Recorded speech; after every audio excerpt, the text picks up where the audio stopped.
आज मैं आपको एक ऐसी कहानी सुनाने जा रहा हूं जो मेरे साथ सच में हुई है। एक ऐसी रात जिसने मेरी ज़िंदगी हमेशा के लिए बदल दी। मेरा नाम कालू है और ये कहानी उस वक्त की है जब हम 5 दोस्त कॉलेज में थे। उस समय हम सभी 20-21 साल के थे। जवानी का जोश था और दुनिया हमारे सामने खुली हुई लगती थी। हमारे ग्रुप में मैं, राहुल, सोनू, अमन और प्रिया थे। हम सभी को एडवेंचर का बहुत शौक था, लेकिन उस दिन हमारा ये शौक हमारी सबसे बड़ी गलती बन गया। राहुल हमारे ग्रुप का सबसे बहादुर था। वो हमेशा कहता था कि डर सिर्फ माइंड में होता है। सोनू थोड़ा शरारती था, हमेशा कुछ न कुछ मजाक करता रहता था।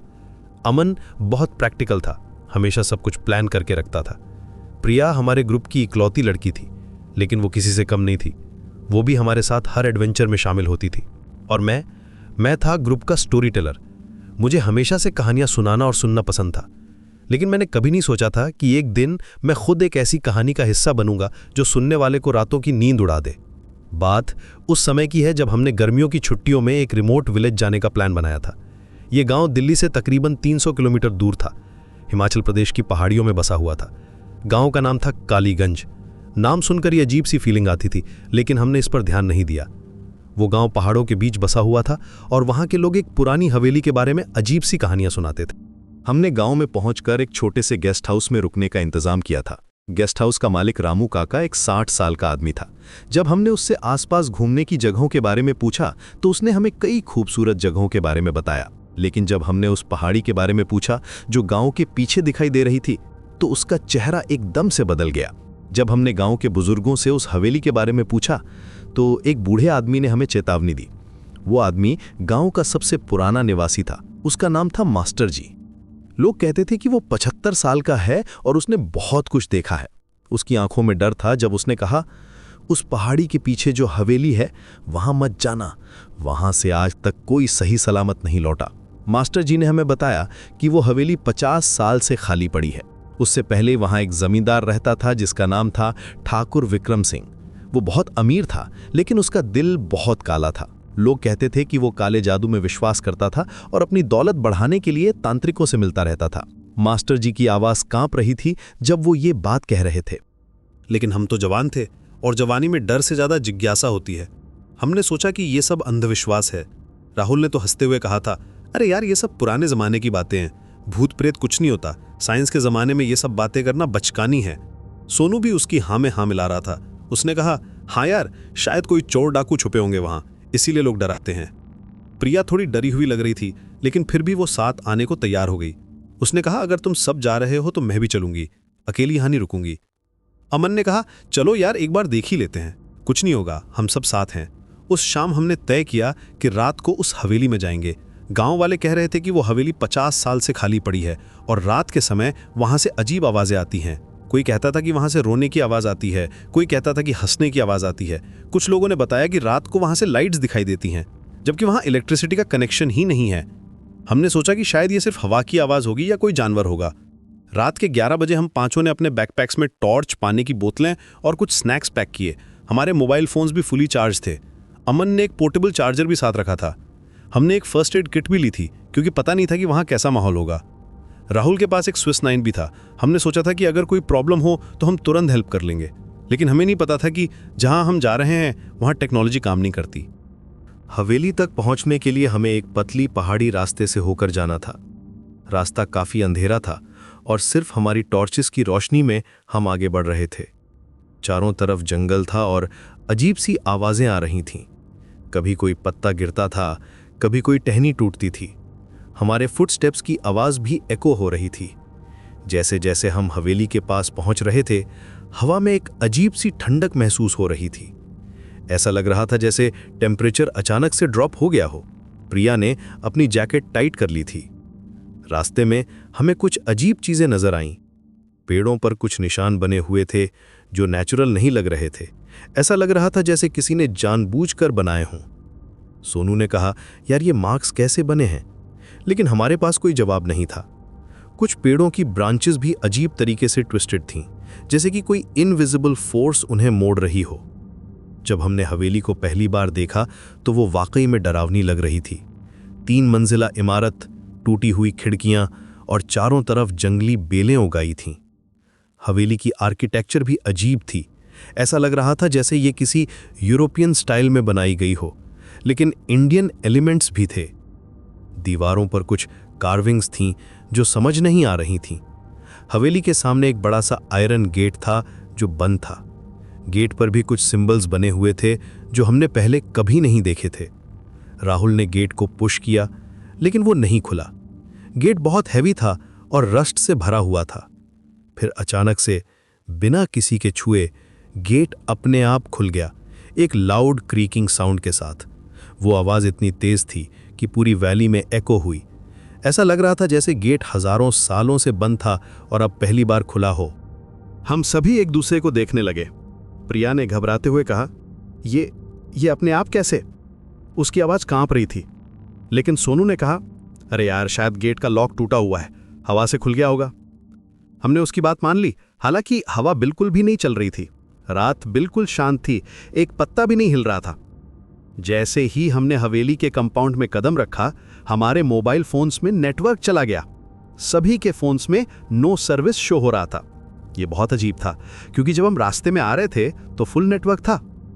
अमन ने अपनी वॉच देखी तो वो भी रुक गई थी, ठीक 12 बजे पर।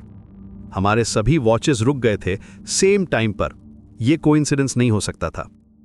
हवेली के कंपाउंड में एक बड़ा सा गार्डन था जो अब बिल्कुल बर्बाद हो चुका था। कभी यहां खूबसूरत फूल और पेड़ रहे होंगे, लेकिन अब सिर्फ सूखी हुई बुशेस और मरे हुए पेड़ थे। गार्डन के बीच में एक फाउंटेन भी था जो टूटा हुआ था। फाउंटेन के पास कुछ स्टैचूज भी थीं जो टाइम के साथ डैमेज हो गई थी। हमारे फुटस्टेप्स की आवाज कंपाउंड में बहुत लाउड लग रही थी। हवेली का मेन डोर भी अजीब तरीके से खुला हुआ था। दूर बहुत हैवी वुडन डोर था जिस पे इंट्रिकेट कार्विंग्स थीं। अंदर से एक मस्टी स्मेल आ रही थी, जैसे कि कई सालों से वहां कोई नहीं गया हो। यह स्मेल बहुत तेज थी, ऐसी जैसे कि कुछ सड़ रहा हो। हमने अपनी टॉर्चेज ऑन की और अंदर जाने का फैसला किया। अंदर का नजारा और भी डरावना था। दीवारों पर स्पाइडर वेब्स लगे हुए थे, फर्श पर डस्ट की मोटी परत जमी हुई थी, पुराने फर्नीचर पर व्हाइट शीट्स पड़ी हुई थी। हमारे फुटस्टेप्स की एको पूरी हवेली में गूंज रही थी।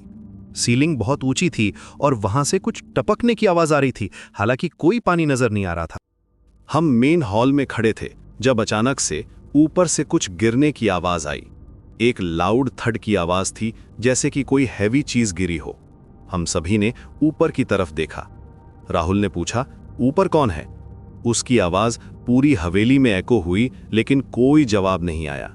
सिर्फ साइलेंस थी, एक क्रीपी साइलेंस जो हमारे दिलों में डर भर रही थी। मेन हॉल में एक ग्रैंड स्टेयरकेस था जो अपस्टेयर्स जाती थी। स्टेयरकेस के रेलिंग्स पर भी डस्ट जमी हुई थी। दीवारों पर कुछ पेंटिंग्स लगी हुई थीं जो टाइम के साथ फेड हो गई थीं। हमें लगा कि पेंटिंग्स में से कुछ आईज हमारी तरफ देख रही हैं, लेकिन जब हमने केयरफुली देखा तो वो नॉर्मल पेंटिंग्स थीं।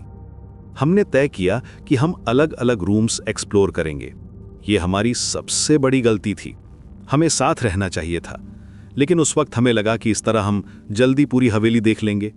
सोनू और अमन ने कहा कि वो अपस्टेयर्स जाएंगे, मैं और राहुल ग्राउंड फ्लोर देखेंगे और प्रिया किचन एरिया चेक करेगी। मैं और राहुल एक बड़े से ड्राइंग रूम में गए। वहां एक ओल्ड पियानो था और दीवारों पर फैमिली पोर्ट्रेट्स लगे हुए थे। पियानो की कीज येलो हो गई थीं और कुछ मिसिंग भी थीं। जब मैंने टॉर्च की रोशनी उन पोर्ट्रेट्स पर डाली तो मुझे लगा जैसे उन तस्वीरों की आंखें हमारी तरफ देख रही हैं। एक पोर्ट्रेट में एक आदमी था जो बहुत सीरियस लग रहा था। उसकी आईज बहुत पियर्सिंग थीं। राहुल ने भी नोटिस किया और कहा, यार ये तस्वीरें क्रीपी लग रही हैं।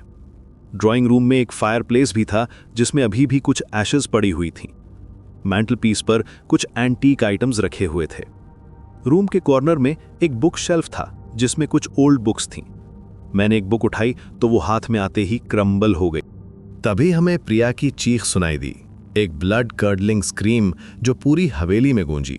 हम दौड़ते हुए किचन की तरफ गए। वहां प्रिया कॉर्नर में दबकर बैठी हुई थी और उसका चेहरा बिल्कुल सफेद हो गया था। वो कांप रही थी और उसकी आंखों में प्योर टेरर था। उसने कांपती हुई आवाज में कहा, वहां एक छोटी बच्ची थी। उसकी गर्दन टेढ़ी थी और आंखों से खून बह रहा था। वो मुझसे कह रही थी कि मैं उसके साथ खेलूं। हमने उस डायरेक्शन में देखा जहां प्रिया पॉइंट कर रही थी, लेकिन वहां कुछ नहीं था। सिर्फ एक ओल्ड किचन काउंटर था जिस पर कुछ रस्टी यूटेंसिल्स पड़े हुए थे। राहुल ने कहा, प्रिया, तुम्हें हेलुसिनेशन हो रहा है, यहाँ कोई नहीं है, शायद शैडो की वजह से तुम्हें ऐसा लगा। लेकिन प्रिया जोर देकर कह रही थी कि उसने सच में देखा है। उसने कहा, मैं पागल नहीं हूं, मैंने साफ देखा है, वो बच्ची मुझसे बात कर रही थी। किचन में एक अजीब सी कोल्ड ड्राफ्ट आ रही थी, जबकि कोई खिड़की या दूर खुला नहीं था। टेम्परेचर अचानक से और भी ज्यादा गिर गया था। हमारी सांसें भाप बनकर निकल रही थीं। तभी हमें ऊपर से सोनू की आवाज आई, यार यहाँ एक डायरी मिली है, तुम सब ऊपर आओ, ये बहुत इंपॉर्टेंट है। हम सभी अपस्टेयर्स गए। स्टेयरकेस की हर स्टेप क्रीक कर रही थी, जैसे कि वो हमारा वेट हैंडल नहीं कर पा रही हो। सोनू और अमन एक बेडरूम में थे, जहां एक ओल्ड वुडन टेबल पर एक लेदर बाउंड डायरी रखी हुई थी। बेडरूम भी बाकी हवेली की तरह डस्ट और कॉबवेब से भरा हुआ था। एक 4 पोस्टर बेड था जिसके कर्टन्स फट गई थीं। ड्रेसिंग टेबल पर एक क्रैक्ड मिरर था जिसमें हमारी रिफ्लेक्शन अजीब लग रही थी। सोनू ने डायरी खोली और पढ़ना शुरू किया। डायरी के पेजेस येलो हो गए थे और कुछ जगह इंक स्मज हो गई थी। उसमें लिखा था कि इस हवेली में 50 साल पहले एक परिवार रहता था। ठाकुर विक्रम सिंह, उसकी पत्नी सुमित्रा देवी, उनकी 6 साल की बेटी कमला और 3 नौकर। मालिक ने काले जादू के लिए अपनी पत्नी, बेटी और नौकरों की बलि दी। डायरी में डिटेल से लिखा था कि उसने एक तांत्रिक से मिलकर एक रिचुअल किया था जो उसे अनलिमिटेड पावर और वेल्थ देने वाला था। लेकिन जादू उल्टा पड़ गया। अब यह हवेली जिंदा है और हर 25 साल में 5 लोगों को बुलाती है। जब सोनू ये पढ़ रहा था तो हमें एहसास हुआ कि आज का दिन एग्जैक्टली 25 साल पूरे होने का दिन है। डायरी में डेट क्लियरली लिखी थी। आज से 25 साल पहले लास्ट टाइम 5 लोग यहां आए थे और वो कभी वापस नहीं गए। डायरी में यह भी लिखा था कि जो लोग इस हवेली में आते हैं वो कभी वापस नहीं जा पाते। हवेली उनकी सोल्स को ट्रैप कर लेती है। अचानक से रूम का टेम्परेचर और भी ज्यादा गिर गया। हमारी सांसें भाप बनकर निकल रही थी। हमारे हैंड्स नम हो रहे थे। तभी हमें एक बच्चे के रोने की आवाज सुनाई दी। वो आवाज पास आती जा रही थी, एक हॉन्टिंग क्राई जो हमारी सोल्स को चिल कर रही थी। प्रिया ने कहा, हमें यहां से निकलना चाहिए अभी। उसकी आवाज में पैनिक था। हम सभी स्टेयर्स की तरफ भागे, लेकिन जैसे ही हम नीचे पहुंचे मेन डोर अपने आप बंद हो गया, एक लाउड बैंग के साथ। राहुल ने डोर को खोलने की कोशिश की, लेकिन वो नहीं खुला। डोर हैंडल भी नहीं हिल रहा था। ऐसा लग रहा था जैसे डोर सील्ड हो गया हो। तभी हमें एक औरत की हंसी सुनाई दी, एक ठंडी डरावनी हंसी जो पूरी हवेली में एको हो रही थी। वो हंसी हमारे दिलों में डर भर रही थी। ऐसा लग रहा था जैसे कोई हमारा मजाक उड़ा रहा हो। हम सभी एक साथ खड़े थे जब अचानक से सोनू चीखा, बचाओ, वो मेरे पास है। उसकी आवाज में प्योर टेरर था। और फिर हमारे सामने कुछ ऐसा हुआ जो हमने कभी इमेजिन नहीं किया था। सोनू दीवार में समा गया। हाँ, बिल्कुल दीवार के अंदर, जैसे दीवार लिक्विड हो गई हो। उसका हाथ पहले गया, फिर पूरा बॉडी। हमने उसकी मफल्ड स्क्रीम सुनी जो धीरे धीरे दूर होती गई। हम चारों शॉक में थे। हमारी समझ में नहीं आ रहा था कि ये कैसे पॉसिबल है। अमन ने सोनू का नाम चिल्लाकर पुकारा, सोनू सोनू, लेकिन कोई जवाब नहीं आया। उसने दीवार को पंच किया, लेकिन वो नॉर्मल सॉलिड वॉल थी। तभी अमन के पीछे से एक काली छाया आई। वो छाया ह्यूमन शेप में थी, लेकिन उसमें कोई फीचर्स नहीं थे, सिर्फ डार्कनेस था। उस छाया ने अमन को अंधेरे में खींच ले गया। अमन की चीखें धीरे धीरे दूर होती गईं, जैसे वो किसी डीप टनल में जा रहा हो। अब हम सिर्फ 3 बचे थे, मैं, राहुल और प्रिया। प्रिया रो रही थी और राहुल का हाथ कांप रहा था। हमारी टॉर्चेस भी डिम होने लगी थीं। मैंने डायरी में पढ़ा था कि ये एक मंत्र है जो इन स्पिरिट्स को भगा सकता है। मैंने वो मंत्र पढ़ना शुरू किया, राधे राधे, जो बंधन में है उसे मुक्ति मिले। मैंने ये मंत्र जोर से बोला, बार बार रिपीट किया। जैसे ही मैंने ये मंत्र बोला, पूरी हवेली हिलने लगी। वॉल्स वाइब्रेट कर रही थीं, सीलिंग से डस्ट गिर रही थी। ऐसा लग रहा था जैसे अर्थक्वेक आ गया हो। तभी हमारे सामने एक औरत का स्पिरिट अपीयर हुआ। वो बहुत टॉल था, उसके बाल बिखरे हुए थे, आंखें लाल थीं और उसकी आवाज में गुस्सा था। उसने कहा, 5 आए थे, 3 कैसे जाने दूं? यहां का रूल है कि जो आता है वो यहीं रहता है। उस स्पिरिट की प्रेजेंस से पूरा एटमॉस्फेयर हेवी हो गया था। हमें सांस लेने में प्रॉब्लम हो रही थी। प्रिया ने गिड़गिड़ाते हुए कहा, हमें छोड़ दे, हमने कुछ नहीं किया है। लेकिन उस स्पिरिट ने प्रिया को भी अपने साथ ले लिया। प्रिया की आखिरी चीख अभी भी मेरे कानों में गूंजती है, अब सिर्फ मैं और राहुल बचे थे। हम दोनों कॉर्नर में दबकर खड़े थे। मैंने फिर से मंत्र पढ़ा और इस बात ज्यादा जोर से, राधे राधे, जो बंधन में है उसे मुक्ति मिले। स्पिरिट गुस्से में चीख रही थी, लेकिन धीरे धीरे वो फेड होने लगी। तभी अचानक से हमें लगा जैसे हम गिर रहे हैं और फिर सब कुछ अंधेरा हो गया। जब मेरी आंख खुली तो मैं हवेली के बाहर ग्रास पर लेटा हुआ था। राहुल भी मेरे पास था। सुबह हो चुकी थी और गांव के कुछ लोग हमारे पास खड़े थे। उन्होंने बताया कि उन्होंने हमें यहां बेहोश पाया है। हमारे कपड़े फटे हुए थे और हमारे हाथों पर स्क्रैचेस थीं। हमने उनसे कहा कि हमारे 3 दोस्त हवेली के अंदर हैं, लेकिन जब वो लोग हवेली चेक करने गए तो वहां कोई नहीं था। सोनू, अमन और प्रिया गायब थे। उनका कोई ट्रेस नहीं मिला। पुलिस कंप्लेंट भी की गई, लेकिन कोई एविडेंस नहीं मिला। पुलिस वालों ने कहा कि शायद वो कहीं और चले गए हैं। गांव के बुजुर्ग ने कहा आज भी सिर्फ 2 ही लौट पाए। उसकी आंखों में वही डर था जो पहले था। उसने हमें बताया कि 25 साल पहले भी 5 लोग गए थे और सिर्फ 2 वापस आए थे। मैं और राहुल वापस अपने घर चले गए। हमने कभी इस बारे में किसी से बात नहीं की। राहुल ने कुछ महीनों बाद सिटी छोड़ दी और कहीं दूर चला गया।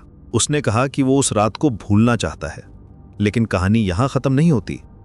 5 साल बाद जब मैं अपने ऑफिस में काम कर रहा था, मैंने अपने हाथ पर एक काला निशान देखा। वो निशान धीरे धीरे बड़ा होता जा रहा था। पहले वो सिर्फ एक छोटा सा डॉट था, लेकिन हर साल वो बढ़ता गया।